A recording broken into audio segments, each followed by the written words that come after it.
Hello, and this is the deep dive spoiler filled discussion video on Paranormal Entity. This movie, as you saw from the review, if you haven't seen, the link is down in the description there. I would encourage you to watch it.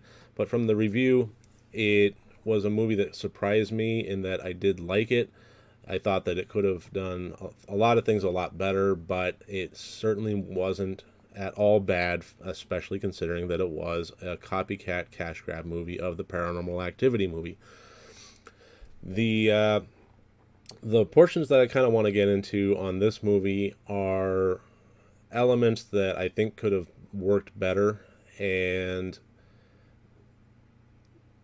I'm going to get super nitpicky on here, so buckle up on that one. The scene in which the footprints were on the ceiling, it seemed to me that if they had waited on that until the next moment, that it could have worked even better. I thought that it worked. It did fairly decent, and when he went down into the basement and saw that the footprints were made from the ashes of his father's remains, I thought that that was very effective.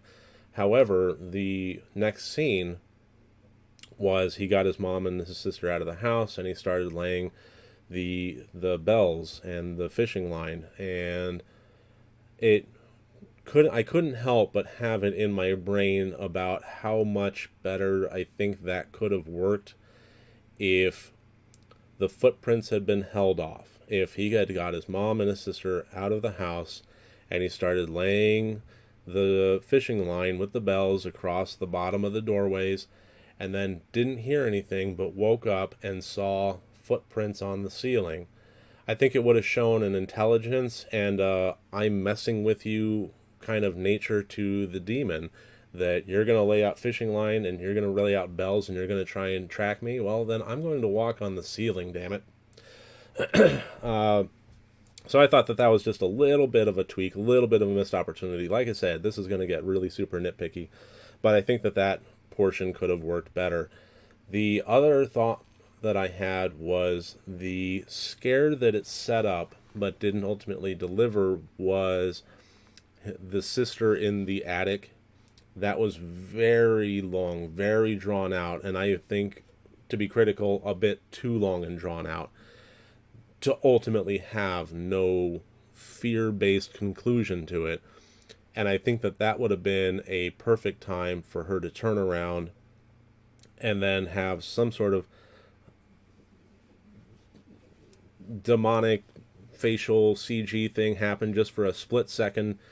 I think that would have been a perfect opportunity for a jump scare, and it's not a terribly difficult effect to achieve in any technical sense. You know, Adobe After Effects can knock that out in a few minutes. So it could have been done, and I think that having something, I think that that was an opportunity where the jump scare would have worked incredibly well, and to choose not to have one there, I thought was just a little bit of a crime in terms of timing.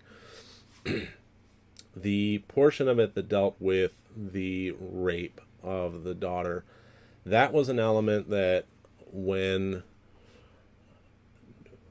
it's such a rare portion of horror movies that I was a little bit surprised to see it in here. It wasn't a part of Paranormal Activity. It is, you know, horror movies are fine with taking people and dismembering them and flaying them and doing whatever ungodly things they want. But that is a line that is not so readily crossed. Not that it never gets crossed, it does, but it seems to be in higher reserve. So when that was an element of this movie, I honestly was genuinely surprised.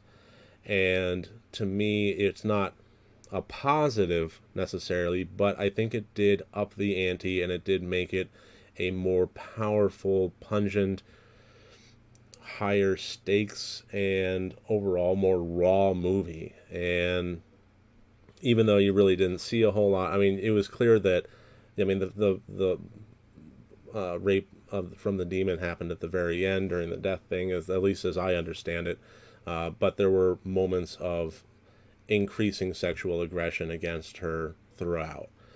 And that was, that was in good service to the overall conclusion and plot line of the movie. Like I said, I hesitate to say whether or not it's a positive element to there, just because I think my hesitation comes from the same place that filmmakers' hesitation comes in from including it in their movie. Regardless, I thought that it did add to the complexity of the characters in the story, and I think it was one of the factors that set this movie apart from what it was copying. So, portions of it that I thought worked pretty well. Well, honestly, the footprints on the ceiling thing I thought worked pretty well. Again, I think it just should have shifted over a scene. The notion of the psychic coming back to the house, or coming to the house and helping them, that was something that I liked, but I thought it was too late. For me, there needs to be some sort of give and take with a movie like this, where, yes, bad things are happening to the characters, but they learn something, they figure something out, they unravel some mystery, and they find a way to push back. Even if it's not going to yield anything, even if it's like throwing a pebble up against a mountain, it is still a pushback. And we got that a little bit with the bells thing. We got that because, trying to outsmart it, trying to figure it out. I'm going to, go on a, fishing line, go on a fishing trip and try to figure this out. But I think that for the most part, considering that the psychic didn't come until the very last, few minutes of the movie, there was a strong sense that I was getting about midway to about 3/4 of the way through, that because nothing was really being revealed, no mystery was being, uncovered, no elements of this was being figured out, that I was watching a setup where here are our characters, here's the meat grinder, and here's them on the conveyor belt. Let's hit the start button on the conveyor belt and watch this for an hour and a half. We know from the title card, before we ever saw the camera go with an actual picture, that none of them made it alive. So it's not exactly a spoiler in that case.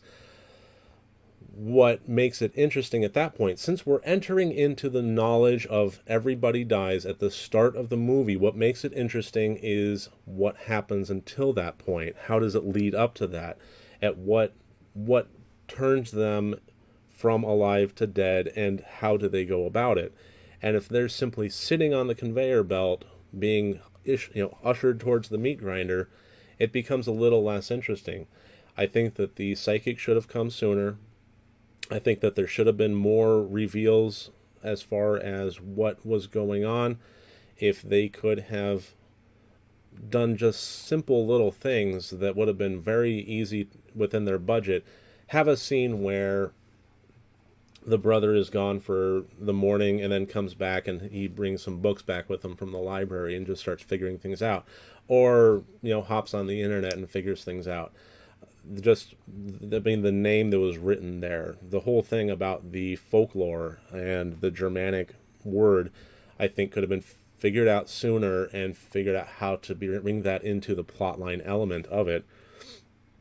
If there was more fight given by the people, that was, like I said, even if it was a pebble up against a mountain and totally futile, it would have been something interesting to see, and it would have elevated the level of these people are totally out of their depth. So that's pretty much my thoughts on it. Overall, I did like it. I thought there was some elements that could have been done better, certainly, but for what the movie was, I was surprised. So, if you agree with me, if you disagree with me, if you have any comments, questions, thoughts, whatever, please leave them in the comments. I would love to hear from you. I would love to engage with you. So, that's about it for this one. Until tomorrow, thank you for joining me.